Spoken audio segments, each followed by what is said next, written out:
Hello, and welcome back to the Embodied and Sovereign podcast. On today's episode, I'm so excited to have Jenna Ward here with me. So, Jenna is the founder of the School of Embodied Arts, an international training organization and community devoted to cultivating the skills of feminine embodiment in life and leadership. At the time of this airing of this podcast, she's actually in the midst of hosting a free 3-week event called The Future is Embodied, which can still be joined by going to www.thefutureisembodied.com. She has a passion for coaching and has worked with women from over 22 countries across 5 continents, partnering with them to discover the endless depth, beauty, and wisdom of their own bodies knowing. She is also a mom of a young baby girl and a wife, splitting their time between her home country of Australia and her husband's home in the Netherlands. Jenna also holds a particular special spot in my heart and being. I went through her feminine embodiment coaching certification at a very magical and pivotal point in my own life.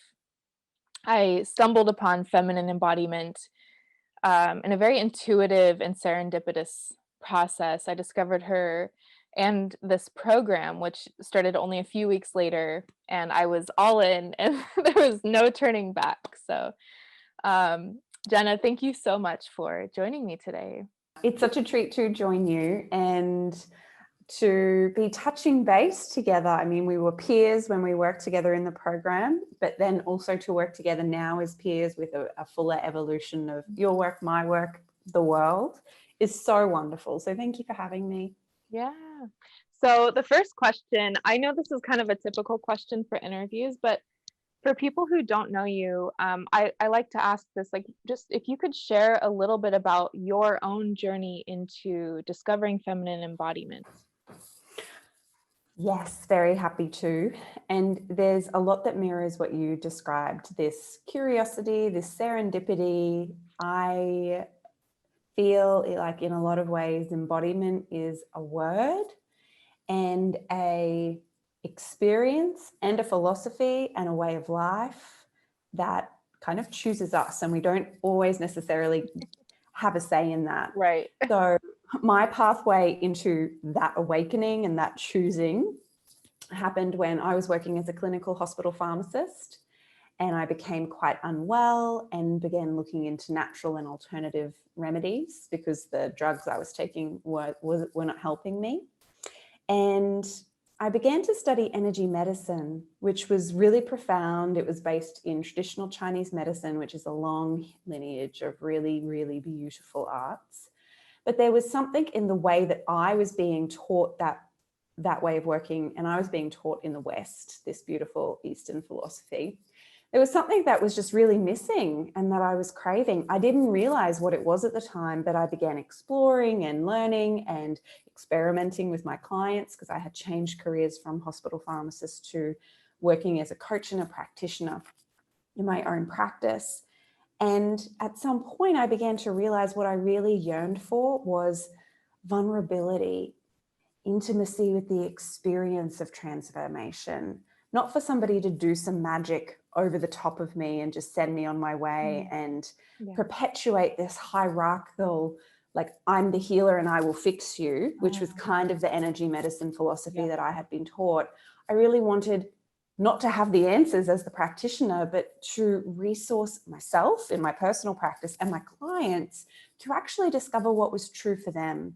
And for that to be a full body experience that would inform how they then went out into the world to support their decisions and the way they showed up and their boundaries. And I had no language around what that was, but what I was yearning for and what our culture is so deficient in is 2 things. First is embodiment. So that is the sensitivity to being in my body and to experiencing what is alive here. I had this idea that I was a scientific person and I had no creativity, that I was a woman, but that I wasn't particularly sensual, that I was efficient and that was my highest value. And I had a really desensitized, pretty numb body. And that was not from a result of any major trauma or from any, I live a pretty white privileged life. It was just a symptom of the culture and the soup that I was raised in. So at some point, this word, like you described, came to me, embodiment. It's like I wanted to be really much more sensitive and alive in my body. And the other aspect was the feminine. So the feeling, flowing current of aliveness, that's like I wanted to be ravished by that. That was woefully missing from my life. And as I began weaving that more into my practice with my clients, and I began to find the language to describe what this was, feminine embodiment, and I was doing it as a practitioner in the form of coaching, it just was like, I feel like I have come home, which I had come home to myself. And that untapped so many unexpected gifts and surprises and desires and sensualities. And although feminine embodiment, it's not a religion and it's not a cult, it is almost like it is a philosophy or a way of operating or of living or of seeing the world. Been totally hooked ever since. I love it.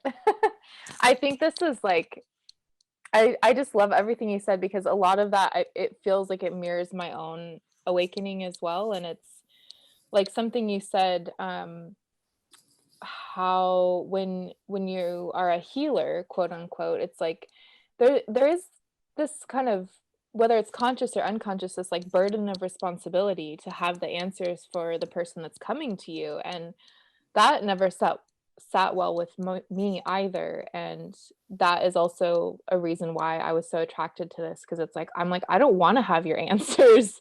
That is on you. Like I want to help you discover your answers. But it is like, yeah, it is this paradigm shift of, like you said, like this hierarchical way of doing things versus it's like, no, like we all have that to some degree, right? Like access to that within ourselves.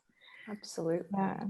And our culture is built on an idea of power over another, because that's the way that order is kept. And that's the way the social structure and the norms of capitalism and blah, blah, blah, all the different systems and isms of our time.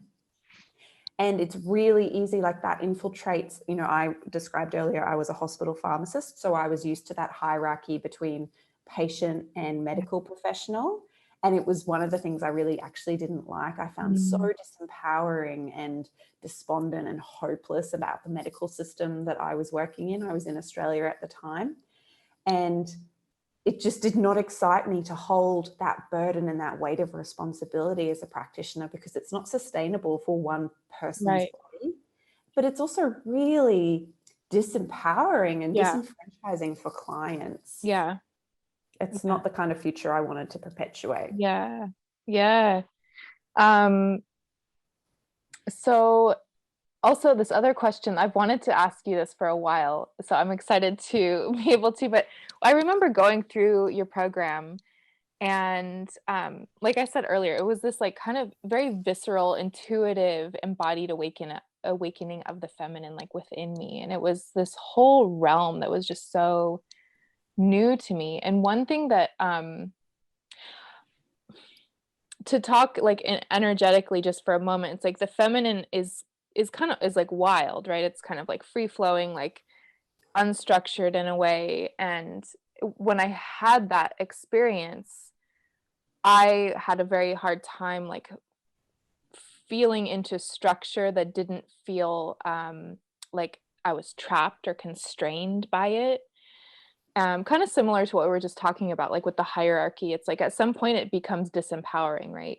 But this might be a kind of a strange question, I'm not sure, but I was so impressed by how you created this structure, like this really well thought out structure and organization, the organization of your program, like of this like kind of bringing the feminine into this like structured way. And I've always been curious to ask you, like, what was your process like in creating this? Yes, that is a very interesting question. I think before I answer it, it requires us just, and your listeners may already have this definition, but I just want to, for my own kind of completeness, really clarify what we're speaking about with the feminine. So it's not a gender, it's an energy that exists within every person. And you're right, it is that wild energy. And I always look to Mother Nature as the example of this. It is the fluid, chaotic, ever-changing flow of sunshine. Then I'm in the Netherlands for the time, like I'm living in the Netherlands right now. And so they describe Mother Nature here as being really moody, because she's sunny, rainy, windy, it's hailing, it's sunny again, and it's like 7 a.m. So it's like, that's the feminine. And how I came to create, so we have the Feminine Embodiment Coaching Certification. It's a program that can certify you to become a coach professionally, but also become really masterful in the feminine arts personally in a period of 6 to 12 months, depending on how long you wanted to do the program. And I know you did the program in 6 months. So when I was first kind of deconditioning my body out of our hypermasculine, disembodied culture, I swung way to the other end of the pendulum into the super feminine.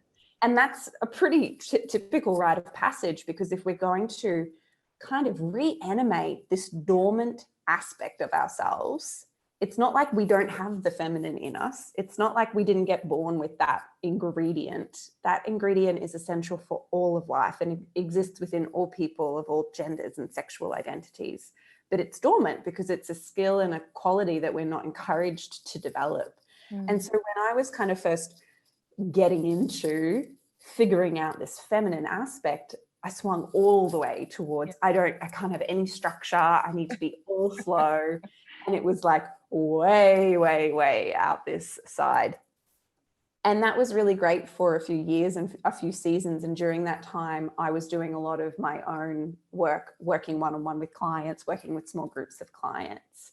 But there was some point whereby too much feminine or an excess of feminine without the masculine discipline, structure, penetration, go and moving forward energy, it also began to feel too chaotic in my system. And so there was certainly a point within my profession, within my personal figuring out of who I am. And like, that's embodiment. The idea of embodiment is just to simply inhabit the truth of who you are. But you have to know your full spectrum in order to determine actually, where do you land on the spectrum? What is your natural disposition beneath all of the conditioning of our times? And that's an exploration I'm totally still on for the rest of my life. So for me, I think one of the key ingredients was simply like my personal mastery, which is an ongoing evolution with knowing the spectrum of my feminine and my masculine, and being able to fluidly inhabit both, to recognize what tools or processes or orientations I needed to hold in my body to inhabit one or the other, and to have the sensitivity to know when I was too far or too much in one. And so this is a piece of like personal mastery, which I still invoke constantly, because I run a business, I have a young child, I have a busy life, we have lots of clients to take care of, we have busy conferences, and it's like and plus this culture wants to consistently bring me back into a hyper-masculine state.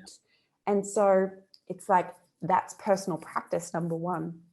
So I'd say that's one of the key components. The second piece is that, and I alluded to this, there's a natural makeup within me, which is a sensualist and a structural person. Like I am just intrinsically within me. If you give me a challenge, I will see structure in it. That's how my brain works. My brain works in creating processes.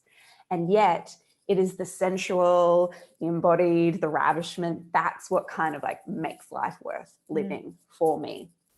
And so even how the coaching certification came about, I would be sitting coaching with clients and like coaching with hundreds of clients. And I would hear myself saying the same things, doing the same processes, giving the same prompts. And my brain just began to see this structure. without necessarily trying. You know, I didn't have plans to write a coaching certification. It wasn't until I had coached a certain number of people that some peers started circling back to me and saying, can I learn how to do that from you? What? No, this is not a thing. Except then it became a thing, and I began offering that back in 2017. So I think there is definitely playing to your strengths, but you can only play to your strengths once you know your strengths, which requires you to know your full spectrum and your full capacity. And with that said, our coaching certification, we still keep innovating it and refining it. We have nothing but glowing feedback about the program, but times keep changing, and innovation and optimization, that's something that is always at the heart of what we do as our school. So it's so lovely to hear your experience, and, you know. Yeah, I love that, because I have that very similar experience of like the pendulum swinging the other way when I had my I don't know exactly what to call it, but it's like the awakening of the feminine, when it just like happened. And it's like I just realized how exhausted I was from the over dominating structure of of our current world. And I went way into the feminine and for a little while. And, you know, we speak about this in the training, but when the structure of who you have been socialized or conditioned or forced out of a need for safety and survival, when you have been operating with that identity. So for me, like, let's just describe it as the super highly efficient pharmacist who in their early 20s was pretty much at the top of the professional ladder. And it's like, where do I go to next? Like, is this it? Is this what, do I just need to have like 2.3 children now? So there's like, when we begin to decondition ourselves out of that and into the expanse of the feminine, which is limitless, we have a real dissolving or collapsing of all of the identities and the internal ideas about who we have been, which begin to erode. And, you know, in many spiritual traditions, that just is described as the dark night of the soul. Right. Yeah. It's like, who am I? So we're like excavating who am I, plus awakening greater sensitivity to all of these dormant superpowers, which our society tells us make us too sensitive, too hormonal, too erratic, too chaotic, too this, too that. And so we're also having to like navigate pretty much in the dark, you know, with the community, but we're having to navigate our way back into finding the power of all of those feminine aspects in a world that has, you know, for our whole life pretty much said that's not the way and that's dangerous. Yeah. And and this is why I say, like, it's not something I necessarily chose consciously. Like, if it wants to awaken in you, it will have its way with you. Yeah, it does. Absolutely. I can vouch for that too. So kind of along this lines, you do talk a lot about, well, you work with many women who are like particularly successful in their careers and lives, and often talk about like the myths of female success, or like the affliction of women's worthiness. Can you share a little bit about this and perhaps give some pointers on what, you know, some things we can do to change this? This is a very big question. I know. So I can only share from my personal experience because that's what I've lived. But even before I was into this whole embodiment thing and even knew like that was a word or a thing that you could do, as a pharmacist, I would just observe what kind of held me back and what held other people back or what challenged us. And I came to see or have a sense, kind of a hypothesis or a theory, that at the heart of pretty much most of our struggles, for women specifically, or those who identify as women, there is often this quiet discomfort and a question of, am I too much? Is this not enough? Have I done it right? Will I be accepted? Will they like me? And many different iterations and personal forms of, I don't know if who I'm being in this moment is adequate. And I wonder if I need to shape shift or become hypervigilant around my perfectionism, or overgive, or play the nice girl that smiles really politely. And, you know, I began to see myself doing this so much. I even notice still sometimes I slip into this kind of almost this ideal of how we should be in order to be received, be loved, be successful. Mm. And when we are wearing that picture of who we should be, based on this deep fundamental fear of, am I enough? Is it enough? Am I too much? Am I too loud, too emotional, too hormonal? Is my skin not good enough? Do I have too much here? Am I too loud? Do they know that I'm not as smart as they think that I am? When we begin wearing all of the different chameleon colors, what is actually happening is we are embodying society's idea of what and who we should be. And there is absolutely no room for our truth, our essence, our spirit, our soul, call it what you will. But like the unique fundamental spark that we are, there's no space for that to occupy our body. Yeah. And we know how that feels because it feels empty. It feels absent. It feels like going through the motions. And so you could call this, or you could describe this as a core wound of unworthiness or not enough. And I do think that it's really relevant. It's not the only answer. There are many different complex layers to the answer. But I think it is an important aspect of the answer because in my experience, if I'm not willing to go to the place within me that whispers that question, is this too much? Are they going to find you out? Do they know? This is not enough. You shouldn't be. It's not okay. If I'm not willing to go to the edge of noticing how my body experiences that, maybe it's a thought, maybe it's a feeling or a sensation, maybe it's a vision, maybe it's like a person's externalized voice telling it to me in my head, like, for example, your mother or your father or somebody else. If I'm not willing to be intimate with the experience of that place where I feel quietly ashamed or disenfranchised or disconnected from my power, that says you are absolutely enough and there is actually no question about that ever. If I'm not willing to go to the edge of it, then I'm not actually going to discover what the deeper truth is underneath it.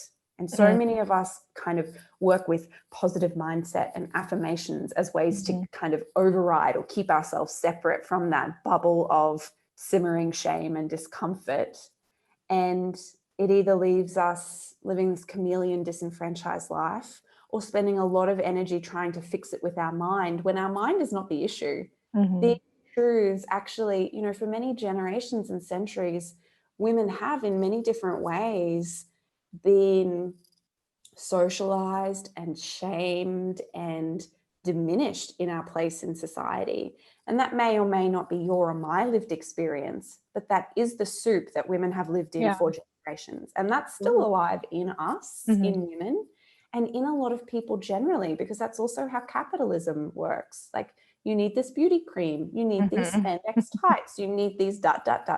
in order for you to be what you should be. And none of that is your truth speaking. Yeah. And so embodiment is simply the intention to, and like the tip around this is, like, if we're to really think about it being practical, to notice where to notice first how that question, sensation, thought of it's not enough, I'm not enough, it's too much, whatever your version of that is.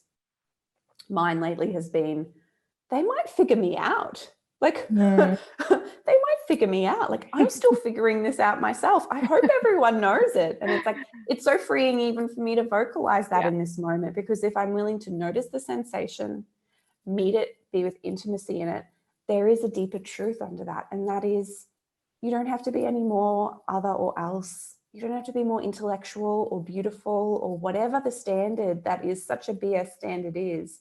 Just be you. And Mm. that is the most magnetic, radiant, ravishing thing that we all actually want from you. That's Mm. what we want from you. And that's what enables you to actually be with others with deep intimacy and be with life with deep intimacy, Mm. which in a lot of ways is the purpose for us being here. Right, right. Yeah. Yeah. This is a little bit of a pivot, but so I know when I was going through your program, I got the opportunity to meet you and some of the other women in the group in person in Bali for Wow. yeah, for the a live immersive weekend. And that was so special. And I on a side note, I remember being like horribly I loved it. And I also remember feeling like horribly self-conscious in some of it because it was like in the movement because it was so hot. I was like just didn't want to Bali. I didn't want to be like sweating on people or but anyway, when you were there, you were pregnant at the time with your little girl and I I've been curious to ask you about just like what it's been like, doing this kind of embodiment work, prior to being pregnant and then being pregnant and then now being a mom. Absolutely. So I decided to have a home birth for the birth Mm. of my child, which I come from a very medical family. We have a lot of doctors in the family, Mm. and no one was in favor of that. So I actually just didn't tell them and Okay. had a beautiful home birth. And it was a really intense labor. And I have the privilege and the wealth to be able to hire a really great team to be safe at home for my home births. But I feel that, and I know that my embodied movement practice, which is a practice that my body kind of first showed me, and that I've had many different teachers along the way. And a lot of this, that's the movement practice that you were speaking about, that you're like self-conscious Yeah. of being a bit sweaty. It's quite humid in Bali. Yes. That embodied movement practice, which is a way to be with your body and what's alive in your body with sensitivity and with compassion and with the ability to move that sensation and energy through the body so it doesn't get stuck and so that we don't hold on to it. Mm. That was without a doubt 10 out of 10 so important in my Mm. home birth. We had a beautiful home birth and we didn't require any drugs. And baby was in a bit of a challenging position, but with some expert midwives, we were able to move through all of it. Mm. At the time, it was really exhausting and really intense, but it was not painful. Mm. I think so much of the language that we use around sensation is really simplified because we're so distant from it. Like we want to keep ourselves so far. So if I don't even want to look at what that sensation is, I'm going to call it pain when actually Mm. it's intensity and it's Yeah. pinching and it's tightness and it's heaviness and it's so much like when I'm actually intimate with that sensation. So in terms of childbirth, I was part of a mother's group, and I was the only kind of feminine embodiment coach in the group, Mm. surprisingly. And my birth story looked nothing like any of the other mothers in this group. Mm. I'm so sad that that is the norm of Yeah. our times, that birth has become something so medically and intervention orientated. Yeah. The majority of women in this group had an induction, Mhm. which there are sometimes very good medical reasons for. And yet very often that induction leads to, so if, like in kind of general terms, they decide it's time for Yeah. for the baby to come out, even though the body hasn't decided that Yeah. yet. And just the trauma that I hear, and in contrast, my experience was so radically different. So home birth is not for everyone, and not everyone has the privilege or the resources to access that. And yet at the same time, I can say that the embodiment practice it was the reason I felt strong enough to even make that decision in the first place. Mm. Even the opportunity to have to consider that, because I was the only one that was advocating for it. My husband wasn't sure. My family was adamantly against it. Yeah. My healthcare providers were saying, no, don't go to those quackpots. Okay. P.S. I am. Yeah. So it's like, that was fundamental. And then parenting, like, oh my gosh, if there's ever a time that you need to be able to find a few things. Number one, advocacy for yourself as a woman, the role of mother, because it will suffocate you. Yeah. Number two, the ability to center yourself when there is just like shit going down. My mother recently said to me, Jenna, I just cannot believe how patient you are. And I was like, look, I'm not a patient person, but in this dynamic, like, this is what I have to be. Yeah. And I need to find ways to be with what I'm experiencing in my body, which is why the advocacy piece is so important. If I don't get what I need as a mother, I can't be patient with my child. She's so young, she can't regulate her emotions. She's just in the intense embodied experience of them erupting. And she really needs a lot from me at this time. And that sometimes can feel really suffocating. And so again, my practices, I feel I'm not the best mother. I sometimes have times where I really lose my shit. But at the same time, these practices, they keep me as a woman sane. And I know, like, I see how well adjusted and easy, and, it's probably also just the baby that I got, but like, just in terms of her sleep and her eating and her behaviors, she's just, I'm probably biased because I'm the child's mother, but she is just a radiant, gorgeous little being that is the picture of health, like has had a cold for half of one day her whole life. And, embodiment has to have something to do with that. I'm not saying it's the only piece of the puzzle, but there must be a significant weight to like that overall picture of just wellness that our family has. Yeah, I love this, what you were saying. And I feel like I've heard you say it maybe in different ways, but like, again, like reiterating this, like, if we aren't willing to go to the edge of something or to meet something that might be uncomfortable, we just label it as pain. And that it might not be like pain in that very strict sense, but yeah, like you said, it might be just a tightness or some other sensation. And I was feeling into that as you were saying that, and I just started getting goosebumps because I'm like, that is so true. It's like it's not always. A lot of times we need to meet that. We need to meet that sensation. Yeah. And we live in a hypercortical age where as soon as we sense something, we want to put a label on it, and our brain wants to go into analysis of, why do I feel that? How can I not feel that? What needs to change? What do I need to remedy?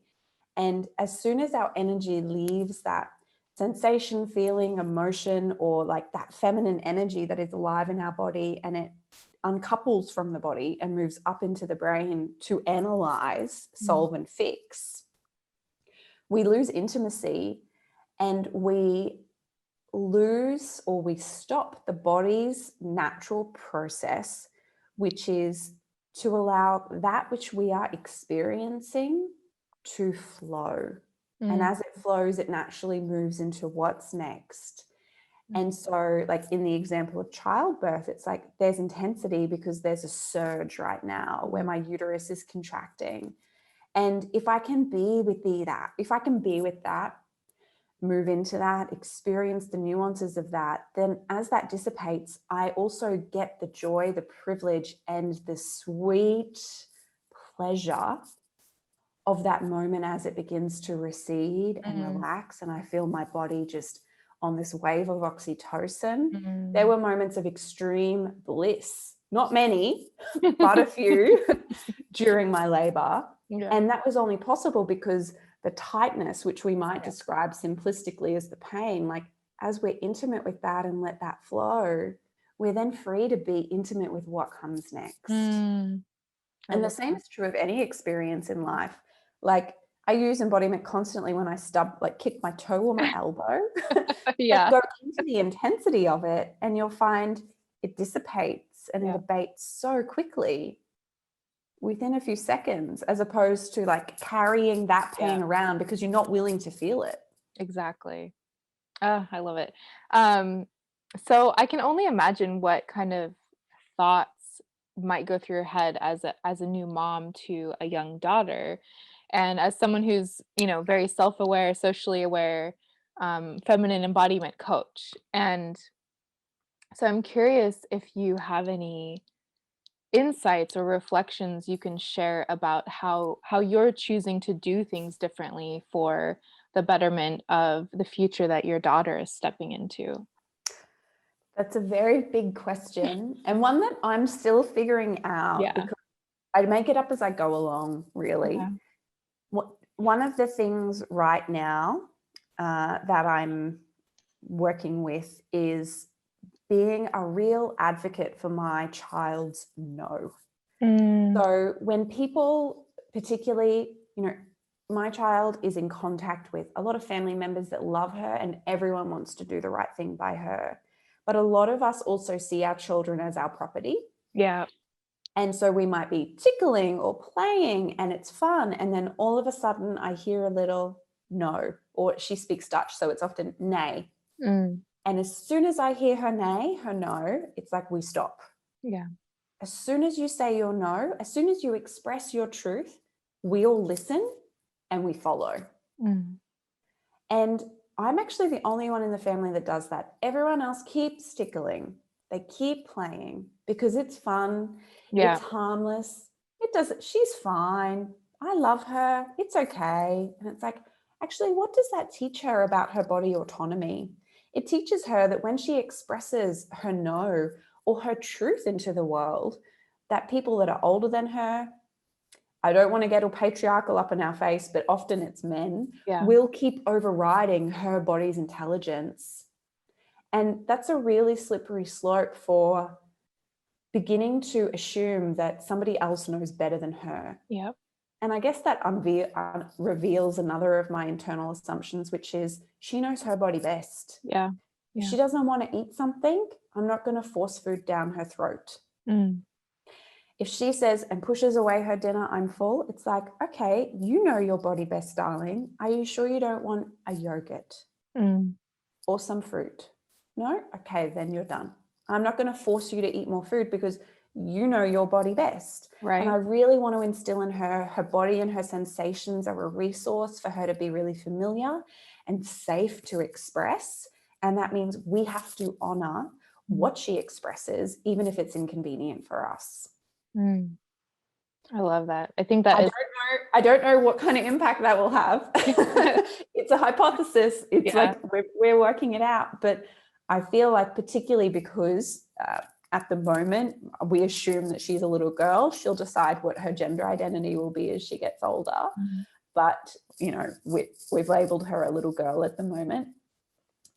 Particularly for little girls, I mean, learning for I think there's something in learning to know that we can express ourselves and be heard.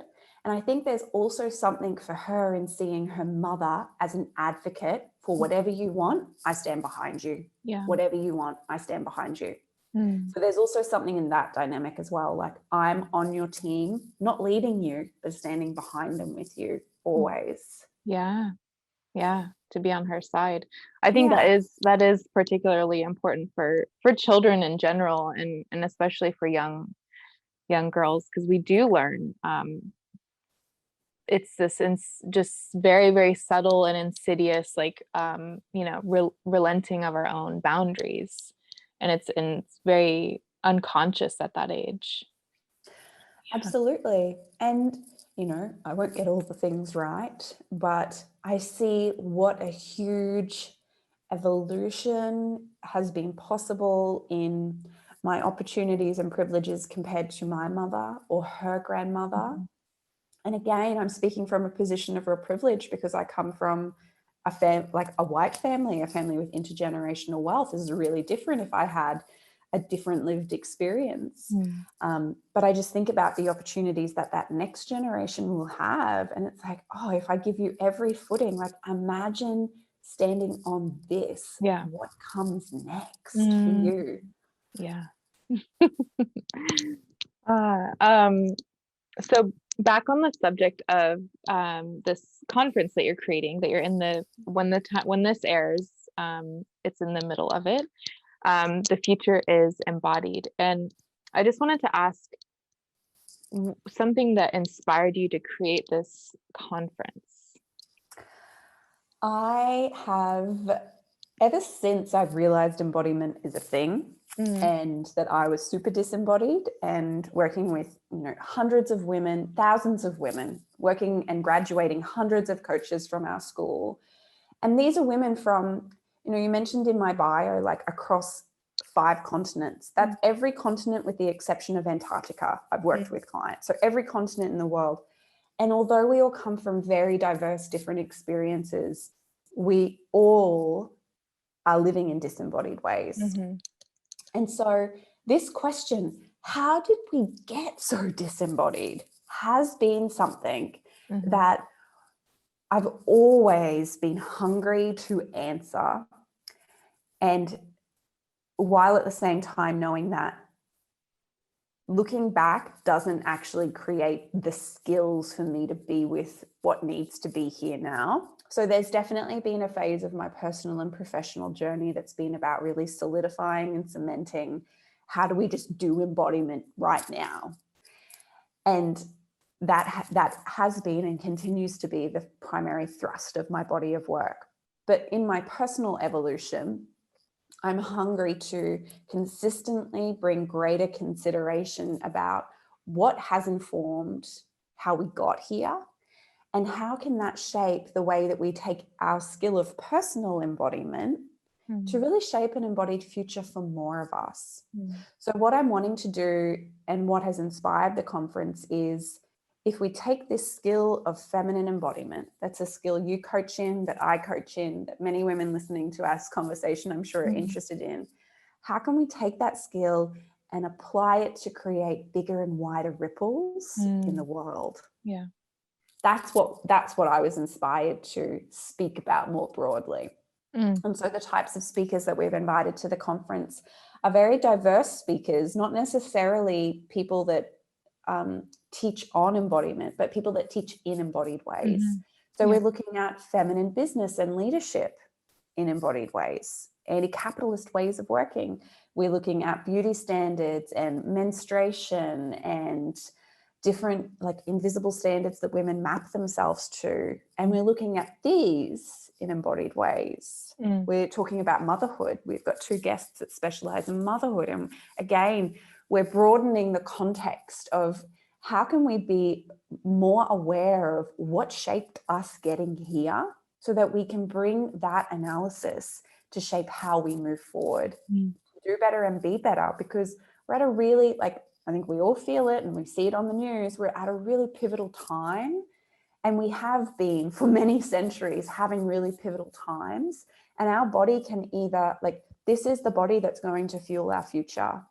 And this is also the body that is housing our collective past. So do we want to actively create a different future? Like, I have a child, I certainly do. My family has been impacted by climate change in really intimate ways, like bushfires on our doorstep. I see the impact of this. It's something that none of us are getting away of, not to even begin to speak about racial oppression and white supremacy. Like, it's a whole conversation that I'm not an educator on that area, but that's something that is really present in our times, because it's part of the soup that has created so much disembodiment.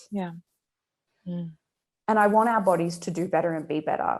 And so we were just speaking before we started recording this conversation. And I was saying there's so much activation in this conference. And I'm so happy just to be having these conversations and sharing them for free for people who want to be in this kind of container. Oh, it's so exciting. So I have a couple more questions here before we run out of time. Um, I like to ask this of everyone I interview. Um, when you're working with your clients and your students, what are one of your favorite experiences or realizations to witness and facilitate for them to have?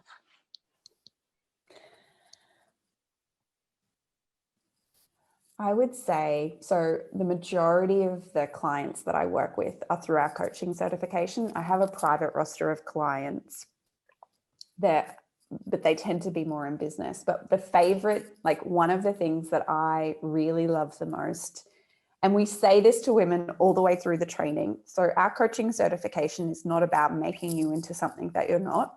It is about simply allowing you to have the language and the tools and the experience of really blossoming into what you're already capable of.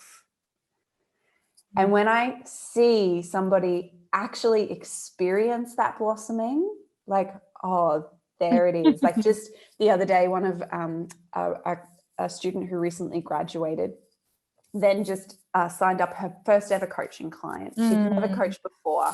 And it was her first client, first paying client to finish the training. And she let me know. And she sent a video and I could just see, I'd seen many moments of blossoming for her, but it was like, there it is. Yeah. You are that. And you are actualizing that in the world. That's what really turns me on. Oh, I love it. And I think you touched on this already a bit, but if you have anything to add to this, what are some of your tried and true rituals or routines that just you practice regularly, daily, or just regularly to continually help cultivate a deeper relationship and intimacy with your own embodied experience? There's probably three that I can mention. So the first is I use a planner for my week called the Embodied to-do list, which is about structuring my energy and my creativity, so my feminine aspects, before I get into the hypermasculine, like doing an administration. And so at the start of each week, I use my Embodied to-do list and I map how is it that I want to feel, what is the possibility I want to energize, what do I want to creatively achieve, and then also what needs to get done. And this really helps me orientate to, because it's just so easy to get into the grind of things, and that's not what I want. So that's one that I've consistently been using for maybe like 5 years. The second is a feminine embodiment movement practice. We've spoken about this during our time. So at the moment, I probably do 2 40-minute movement practices a week and a little bit just in the moment as I need to. And honestly, that just keeps me sane. Yeah. It's so important. And that brings me to the third thing. So I'm a newish mother. My little one sleeps through the night now, but I sometimes want to like vomit in my mouth when people talk about their morning rituals. But the third one I'm actually going to say is at times, I'm not always consistent with this depending on the family, but when I can, I am a morning person. I think that's because I've grown up in Australia where the sun's up early. And if I can just get half an hour to myself before the rest of the day, I'm so much less resentful to my family. If I have to wake up and the first thing I have to do is for somebody else, you just don't get the best version of me. So I wake up half an hour before everyone else and I just like light my little ritual candle, play a little playlist. I sit, sometimes I read the news or a book or do a movement practice, and just that little bit of time for myself before I have to give myself to another person for my personality type and energy type.